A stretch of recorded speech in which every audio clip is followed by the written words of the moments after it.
Hai semua, Assalamualaikum warahmatullahi wabarakatuh. Apa khabar murid-murid semua? Ustazah doakan agar murid-murid Ustazah sentiasa sehat dan gembira untuk belajar.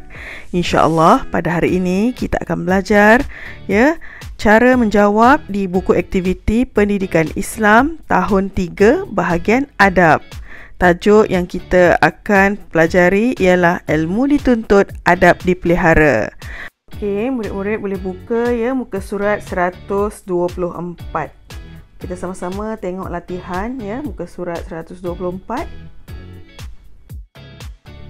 Okey murid-murid, sekarang kita tengok paparan muka surat 124.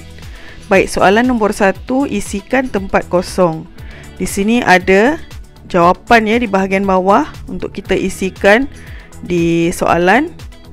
Okey, sama-sama kita tengok soalan nombor 1. Soalan isi tempat kosong untuk hadis ni. An Anas bin Malik radhiyallahu anhu qala Rasulullah sallallahu alaihi wasallam garis al-ilmi garis ala kulli muslim garis. Baik, jadi jawapan yang pertama tu kalau kita tengok, kita boleh rujuk di buku teks juga okey, di situ kita boleh isikan talabul. Okey, talabul ilmi, menuntutlah, tuntutlah ilmu. Baik, yang kedua ialah faridatun. Okey, faridatun, fardu ala kulli muslim. Okey, ala kulli muslimin. Okey, di situ kita isi jawapan tu lah. Okey. Baik, seterusnya kita tengok pula untuk maksud hadis daripada Anas bin Malik radhiyallahu anhu. Rasulullah sallallahu alaihi wasallam bersabda, menuntut garis ialah garis bagi setiap orang garis. Okey, yang pertama ialah menuntut ilmu ialah fardu bagi setiap orang Islam. Okey, baik. Sekarang kita tengok pula soalan nombor 2. Soalan nombor 2, susun dan tulis. Okey, ni paparan dia di muka surat 125. Okey, baik, kita tengok pengertian ilmu fardu ain. Okey, yang pertama kita tengok ilmu yang wajib dikuasai oleh setiap umat Islam. Baik, yang tu untuk nombor 1 kita susunkan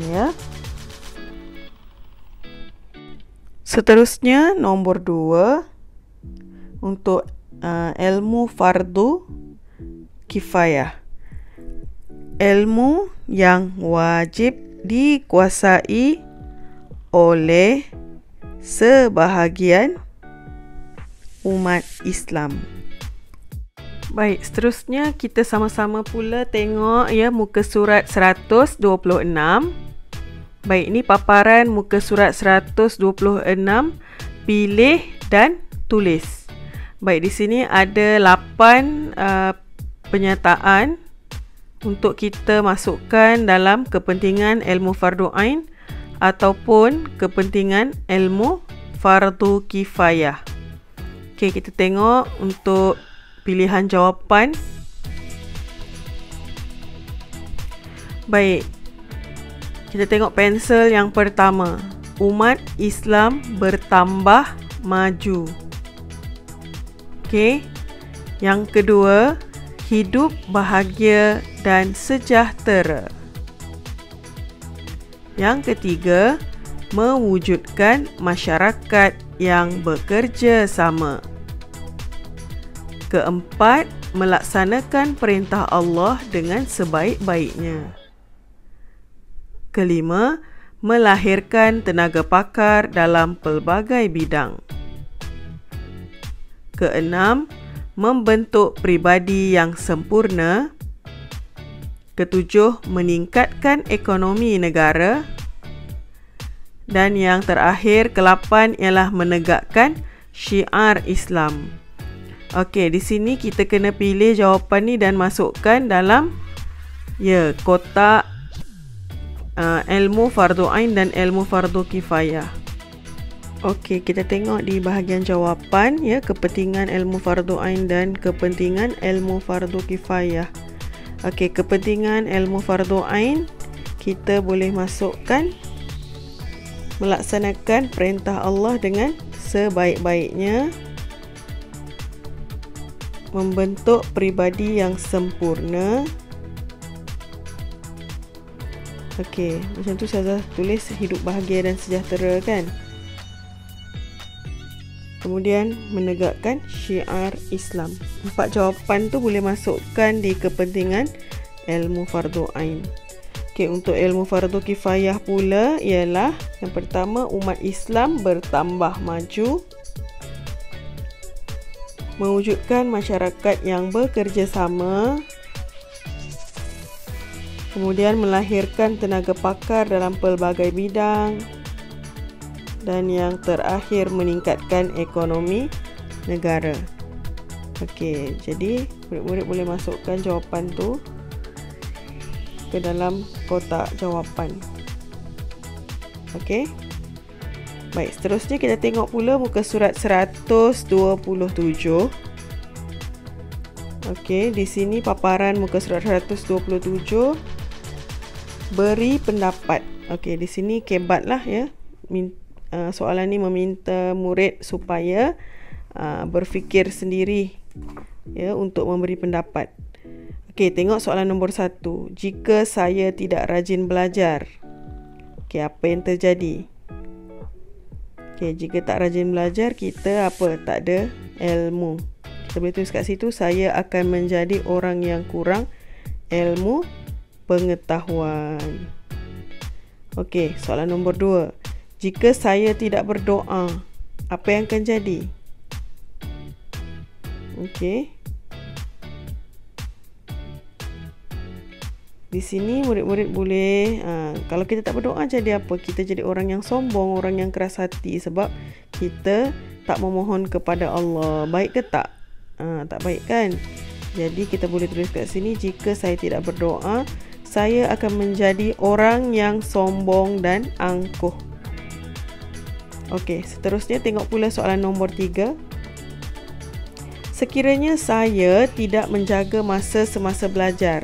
Okey, apa yang akan jadi kalau kita tak jaga masa kita belajar? Okey, kita akan jadi orang yang rugi sebab masa tidak boleh diulang kan? Antara jawapanlah yang boleh murid-murid masukkan. Kita akan jadi orang yang rugi sebab masa kita belajar ni, macam sekarang ni, inilah masa untuk kita belajar bersungguh-sungguh. Dah tak boleh ulang dah kalau dah tua-tua. Okey, saya akan kerugian kerana masa tidak boleh diulang. Okey, dan yang keempat, sekiranya saya tidak menghormati guru, apa akan jadi kalau kita tak menghormati guru? Ilmu yang diperolehi, ilmu yang diperoleh tidak mendapat keberkatan sebab tak hormat guru. Jadi adab menuntut ilmu mestilah menghormati guru. Okey, jadi murid-murid dah faham kan? Boleh buat untuk soalan daripada muka surat 124 sehingga 127. Okey, baiklah murid-murid, kita telah pun selesai untuk aktiviti. Ustazah harap murid-murid boleh dapat buat dengan lebih baik dan siapkan tugasan yang diberikan. Okey, terima kasih murid-murid semua kerana sudi belajar bersama dengan Ustazah Huda. Jangan lupa like, subscribe dan share channel Ustazah Huda.